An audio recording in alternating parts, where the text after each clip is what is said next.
నాగర్ కర్నూలు జిల్లా బిజినేపల్లి మండలం నందివడ్డేమాన్ శనీశ్వర స్వామి ఆలయంలో శని త్రయోదశి వేడుకలు ఘనంగా జరిగాయి. జిల్లా నలుమూలలతో పాటు ఇతర రాష్ట్రాల నుంచి భక్తులు పెద్ద సంఖ్యలో తరలివచ్చారు. నల్ల వస్త్రాలు ధరించి స్వామివారి దర్శనం చేసుకున్నారు. ఇక జిల్లేడు పువ్వులు నువ్వుల నూనె సమర్పించి మొక్కులు చెల్లించుకున్నారు.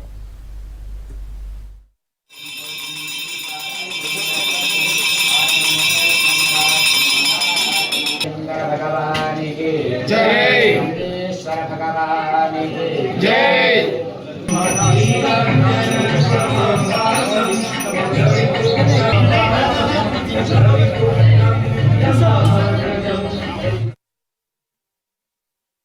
శనీశ్వరుని ఆరాధన చేసినంత మాత్రానే ప్రాణానికి కలిగే నష్టాన్ని కలగనివ్వకుండా చేస్తుంది.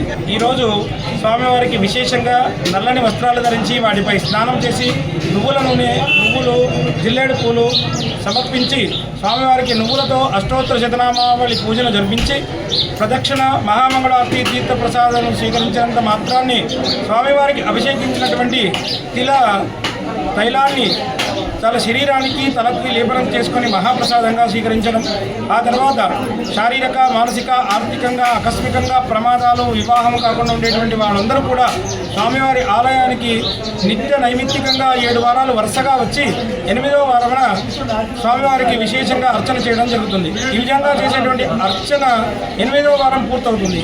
ఈ 8 వారాలు దీక్షా నియమాలతో మాంసాహారాలు, మత్తు పదార్థాలను స్వీకరించకుండా దీక్షా నియమాలతో శనివారం రోజున కేవలం వారు ఉపవాసంతో ఉండి 8 వారాలు అంటే 2 నెలల కాలం ఆరాధన చేస్తారు. ఈ విధంగా ఆరాధన చేసేటువంటి వాళ్ళకి అనేక విధాలైన శుభాలు చేకూరుతున్నాయి. శనీశ్వర స్వామి దర్శనం చేసుకోవడానికి వచ్చాము. ప్రతి శని త్రయోదశికి మేము ఇక్కడ వస్తున్నాము. మాకు ఇక్కడికి వచ్చి పూజలు నిర్వహించడం వల్ల మాకు చాలా మంచిగా అనిపిస్తుంది. అందుకని మాతో పాటు మేము వచ్చిన ప్రతిసారి ఇక్కడ చాలా తక్కువ మంది భక్తులు కనిపించేవాళ్ళు, కానీ రాను చాలా మంది భక్తులు పెరిగిపోతున్నారు. కాబట్టి కొంచెం అభివృద్ధి కార్యక్రమాలు కూడా చేస్తే బాగుంటుంది.